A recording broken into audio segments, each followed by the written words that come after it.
ग़ज़वा बदर मुसलमानों और कुरैश मक्का के दरमियान एक फ़ैसला कुन और इस्लामी तारीख़ की पहली बड़ी जंग थी। ऐलान नबूवत के बाद मुसलमानों और काफ़िरों के दरमियान कई महाज़ आराइयाँ होती रहीं, लेकिन इस लड़ाई को फ़ैसला कुन जंग क्यों कहा गया? आखिर इस लड़ाई की ज़रूरत ही क्यों पेश आई? वो क्या वजह थी जिसने मुसलमानों को कुफ़ार मक्का का काफ़िला लूटने पर मजबूर कर दिया? इस जंग के आगाज़ से 3 दिन पहले नबी इस्लाम की फूफी ने क्या ख्वाब देखा?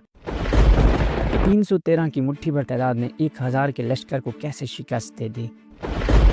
इस जंग का नतीजा क्या निकला जिसकी वजह से मुसलमानों की खुशी ज़्यादा देर बरकरार न रह सकी?